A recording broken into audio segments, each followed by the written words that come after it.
maaf lama karena ada gangguan jaringan. Jadi terima kasih buat Kak Asrida Sigiro telah mempersilahkan saya memberikan waktu. Saya akan bacakan sedikit tentang puisi Kartini.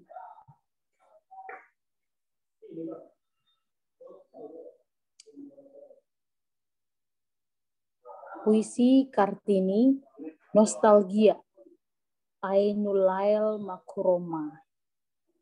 Tentangmu sang pahlawan nasional, juga tentangku sang pejuang asa, terlahir di Jepara, kemudian menghembuskan nafas di Rembang Kau, sang pelopor kebaktian perempuan pribumi. Sedangkan aku masih merangkak mengejar mimpi untuk dapat mengabdi pada negeri. Kau memperjuangkan wanita, kau bekerja keras. Lalu apa yang terjadi saat ini?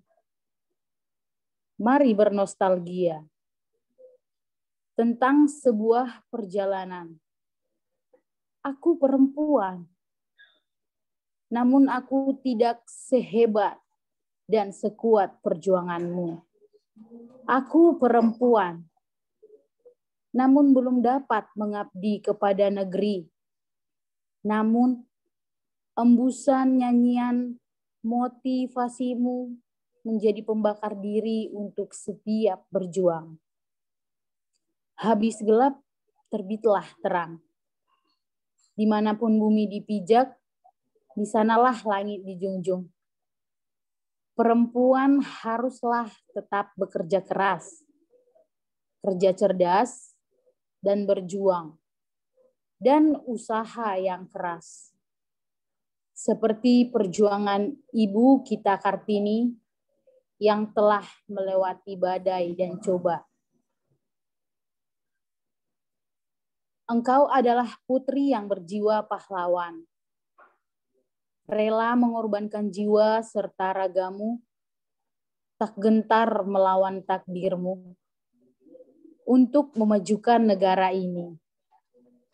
Engkau adalah sosok Sri Kandi yang rela mengorbankan harta dan bendamu, tidak pernah merasa letih dalam memperjuangkan negara ini. Engkau adalah pahlawan dari kaummu, cita-citamu amatlah mulia demi mewujudkan tunas bangsa, kebanggaan agama, serta negara. Kartini, siapa yang tak mengenalmu? Wahai Kartini, wanita yang tangguh, wanita yang tak pernah merasa takut untuk melawan kejinya dunia ini. Lembut kasihmu, ramah tuturmu, membuat dunia ini menangis bersimbah darah atas kepergianmu. Kau adalah wanita terhebat bagiku. Kau adalah ibu dari miliaran wanita di dunia ini.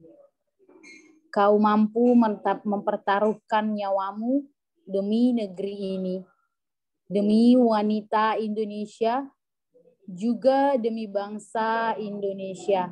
Terima kasih Ibu kita Kartini. Selamat memperingati Hari Kartini. Terima kasih buat Ibu Astrida sudah memberikan saya kesempatan. Baik, terima kasih kepada Saudari Emi Lydia Nadeat yang merupakan salah satu founder Kokasi Komunitas Kartini Indonesia. Baiklah, langsung saja karena waktunya juga sudah lewat beberapa menit. Sebelumnya kami mohon maaf buat para narasumber kita dan partisipan kita pada malam hari ini karena ada kendala sedikit, kita ada keterlambatan. Kita akan mulai kegiatan kita ini.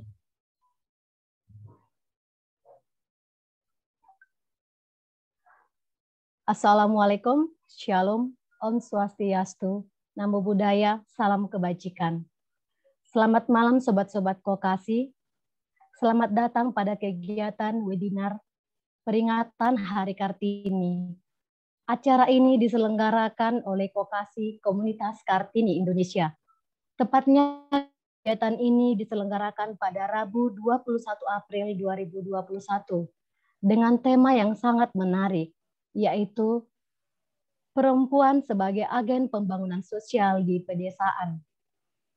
Sebelum kegiatan ini dimulai, saya mau sampaikan kepada kita semua, selamat Hari Kartini buat semua kaum perempuan di Indonesia.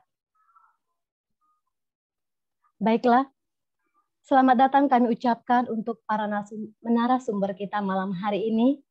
Yang pertama, ada Saudari Friska Liska Sihombing yang merupakan K1 Founder Vokasi Komunitas Kartini Indonesia. Selamat malam Kak Friska, bagaimana kabarnya? Halo Ibu Moderator, kabar baik. Siap, terima kasih Kak Friska. Selanjutnya ada Kak Rukmini Pak Atato Hoke yang merupakan Dewan Aman Nasional. Selamat malam Kak Rukmini. Baik Kak.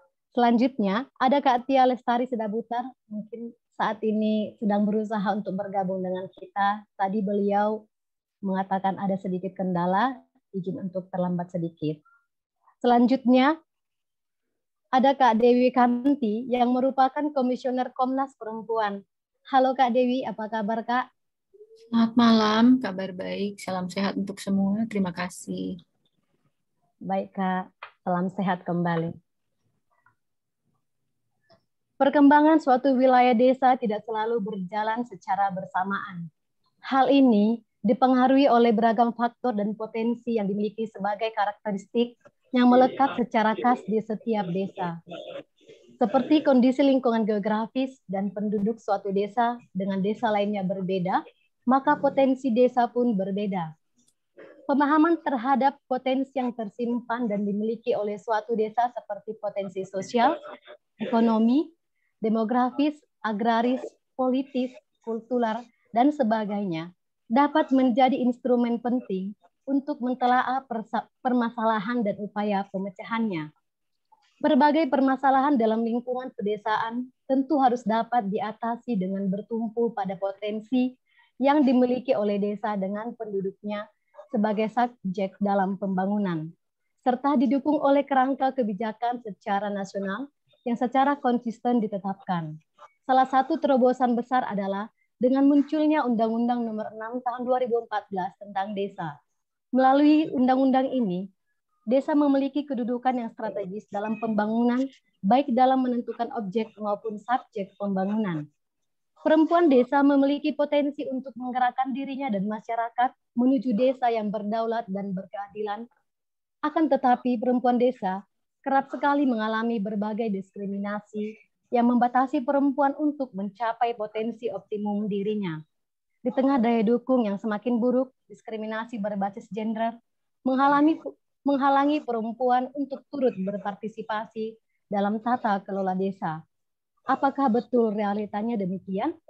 Lalu, bagaimanakah peran perempuan dalam pembangunan desa, pembangunan sosial di pedesaan? Kita akan kulas tuntas topik ini bersama narasumber-narasumber cantik dan hebat kita malam hari ini. Untuk tidak berlama-lama, kegiatan diskusi ini akan kita mulai dan dibuka oleh K1 Founder Vokasi, Saudari Friska Liska Sihombing.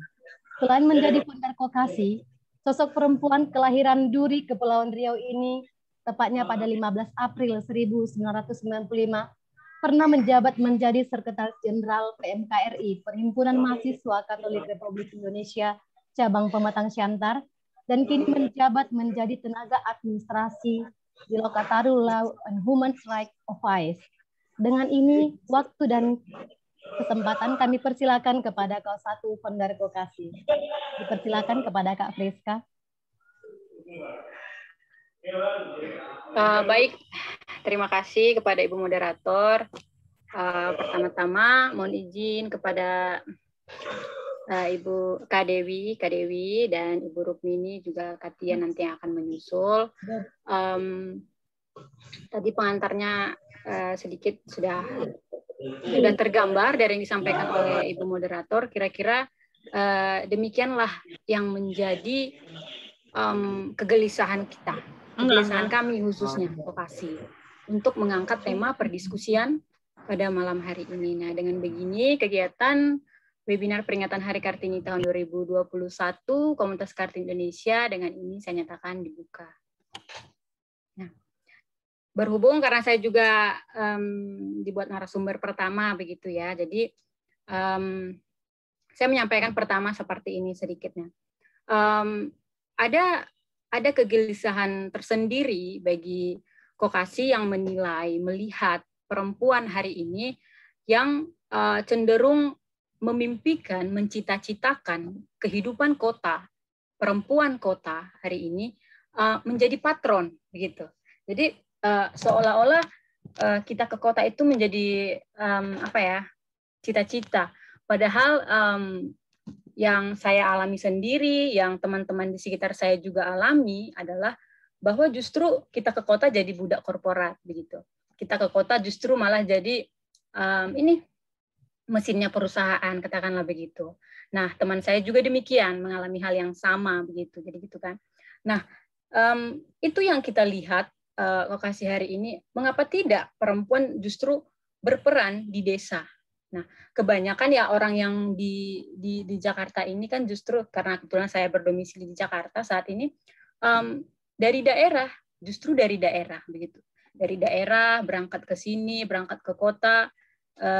Dengan cita-cita yang barangkali mengumpulkan uang banyak, katakanlah begitu. Jadi kenapa kita tidak coba untuk menilik sedikit atau mendiskusikan? Jadi kegelisahan ini berangkat dari sana, dari perempuan juga harus berperan di desanya. Nah, dimulai dari desanya, begitu. Nah, berkaca dari desa saya sendiri, begitu ya, kampung saya di Kepulauan Riau. Di sana perempuan itu sangat minim keterlibatannya. Katakanlah untuk urusan administrasi, urusan kelurahan, begitu. Semua dimotori, semua diambil sama laki-laki, begitu. Nah, jadi kita bisa bilang apa yang telah diwariskan sama rezim terdahulu bahwa budaya patriarki itu sangat lekat dan kita tidak bisa menolaknya, terlebih lagi khusus untuk ini kita yang adat Batak, katakanlah begitu ya.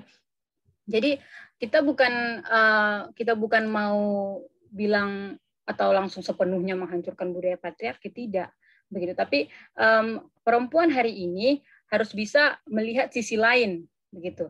Tidak menjadikan kehidupan kota menjadi cita-cita, begitu.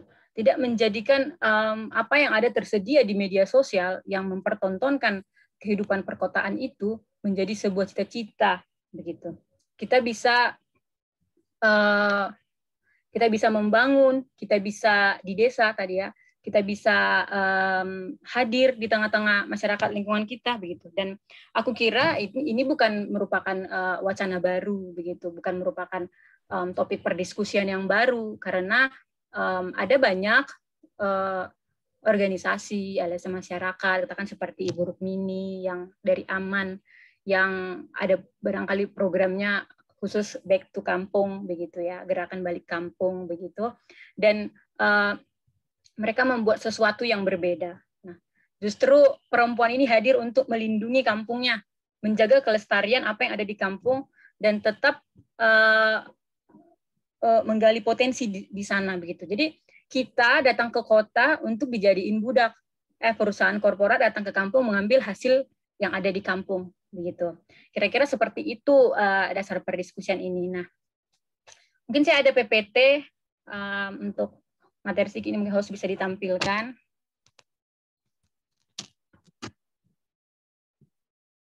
Host.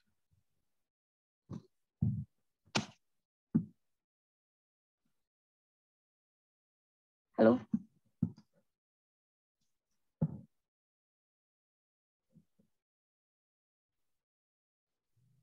Sabar ya Bu, lagi dipersiapkan. Baik. Kita berdiskusi saja. Maksud saya kita berdiskusi mengalir saja.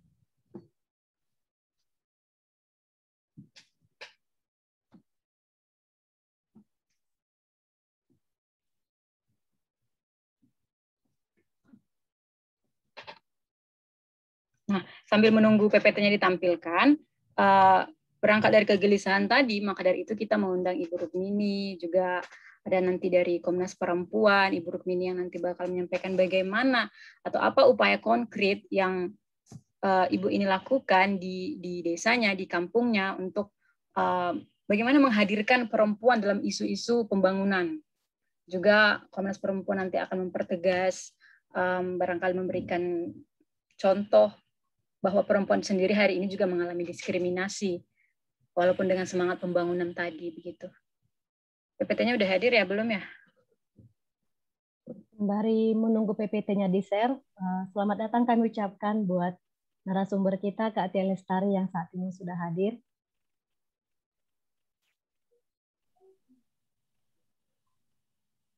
Halo Kak, selamat malam Kak Tia.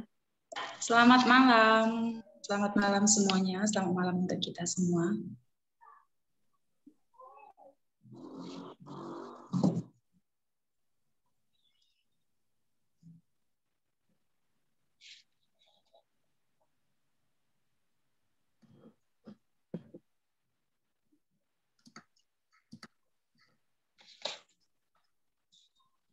Belum bisa ya?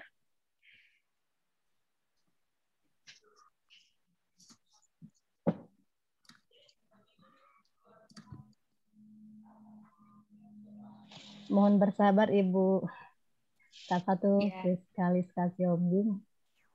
Host kita sedang berusaha untuk share screen. Baik.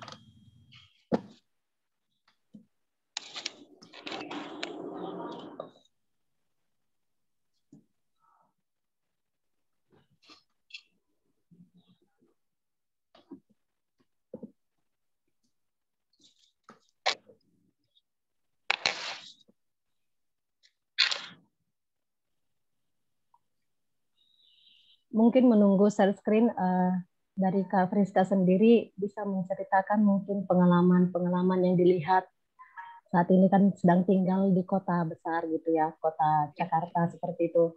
Bagaimana pandangan Kak Friska melihat sekitaran bahwasannya banyak dari perempuan-perempuan yang datang dari desa, katakanlah dari desa, untuk ke Jakarta itu hanya untuk mencari kerja seperti itu. Itu bagaimana Kak Friska bisa disampaikan?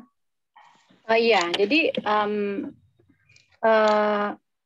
ini juga berangkat dari berdasarkan juga di kenyataan teman saya sendiri, begitu ya, teman kuliah saya, begitu. Jadi ada banyak bukan 1-2 orang ya datang ke sini, datang ke kota, mencoba mencari pekerjaan, melamar, tidak diterima, melamar, dan masih ada yang pengangguran, begitu kan. Artinya ditambah lagi dengan pandemi COVID hari ini yang merumahkan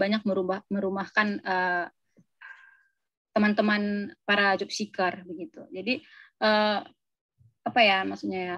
Jadi teman-teman ini kan terjebak di situasi itu, terjebak di konstruksi masyarakat yang mengira bahwa hidup di perkotaan itu enak atau hidup di perkotaan itu semua tersedia begitu.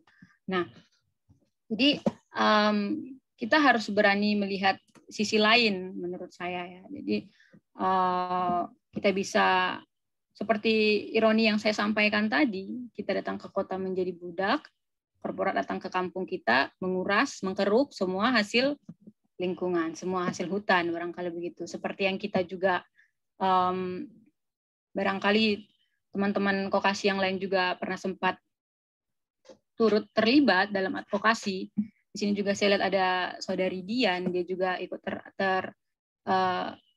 terjun langsung ke permasalahan yang ada di Sihaporas, di Simalungun begitu ya. Bagaimana kita melihat perempuan desa di sana, perempuan adat memperjuangkan tanah adatnya yang mau direnggut sama perusahaan PT TPL begitu.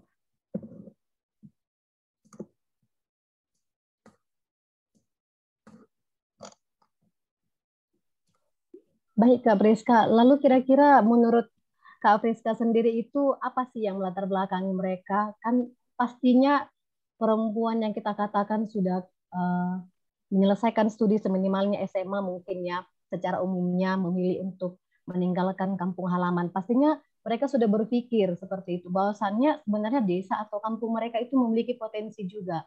Nah, kira-kira hal apa sih yang melatar belakangi mengapa kebanyakan orang memilih mencari, kalau kata istilahnya, mencari sesuap nasi di kota seberang seperti itu? Apakah itu supaya mereka sendiri belajar hidup mandiri atau bagaimana seperti itu, Kak Friska?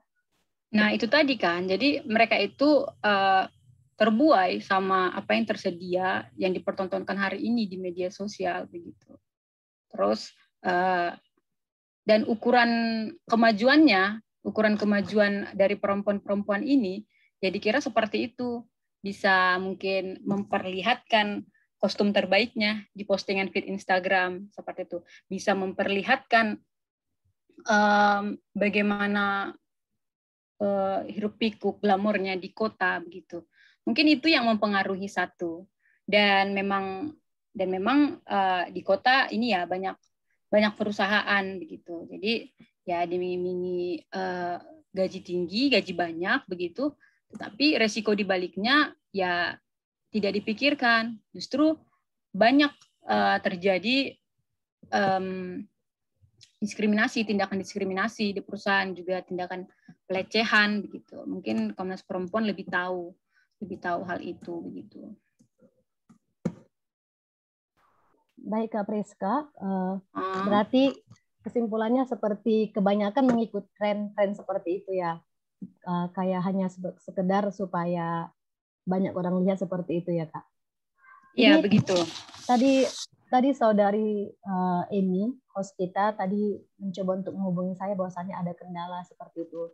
Mungkin Mbak Friska sendiri, mohon maaf, bisa menggunakan laptop saja tanpa share screen ya, Mbak, izin ya. Oh iya, saya lagi ini coba cari. Sabar ya.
Halo, kelihatan tidak ya?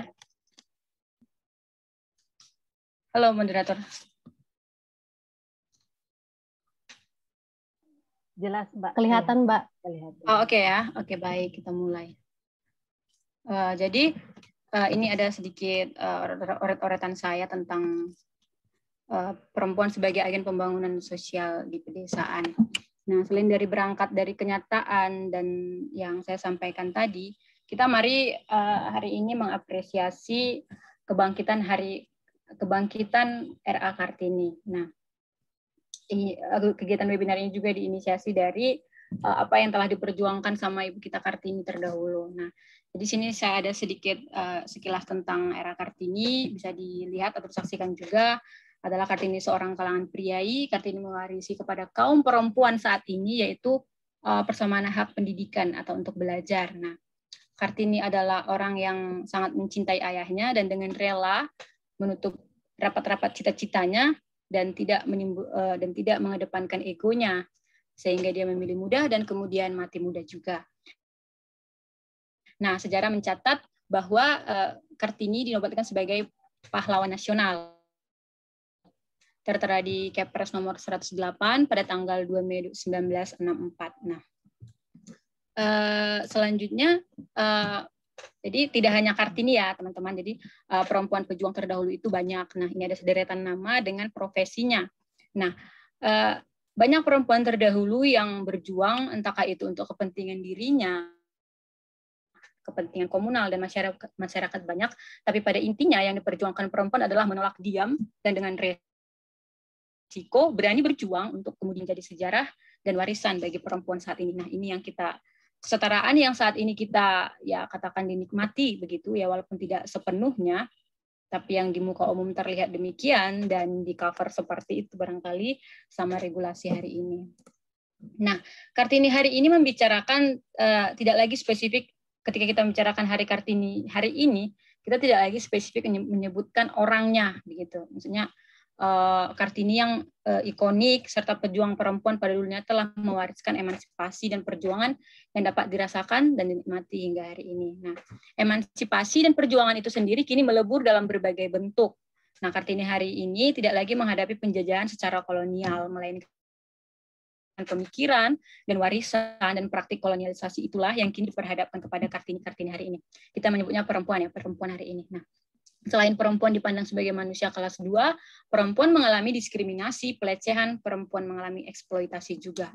Sejarah mencatat perempuan tidak dapat dipisahkan dari tindakan diskriminasi sejak zaman Kartini dulu hingga kini. Nah, ada pertanyaan apa sih yang dihadapi perempuan saat ini? Kayaknya